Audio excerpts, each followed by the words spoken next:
Mga kainday, mga kainday, nahilog na yung guyabano na binili namin pumunta kami ng Infanta Quezon. At excited yung Duwaers ko mga kainday. Tinikman na niya mga kainday. So ngayon mga kainday, tikman din natin. Ayan o. Uy. Anak. Oops. Anak. Sarap nito mga kainday.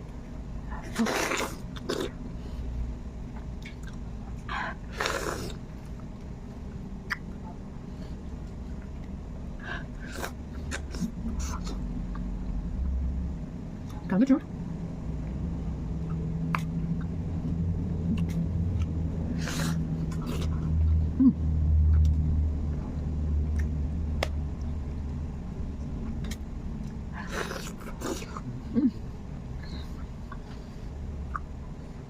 May mabuti-buto lang kasi mga kainday, kaya ano. Tanim mo kaya yan? Nagtanim niya ako ba? Tubo ba?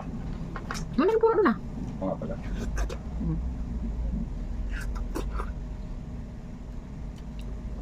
Yung ngipin ko nasira mga kainday, ano?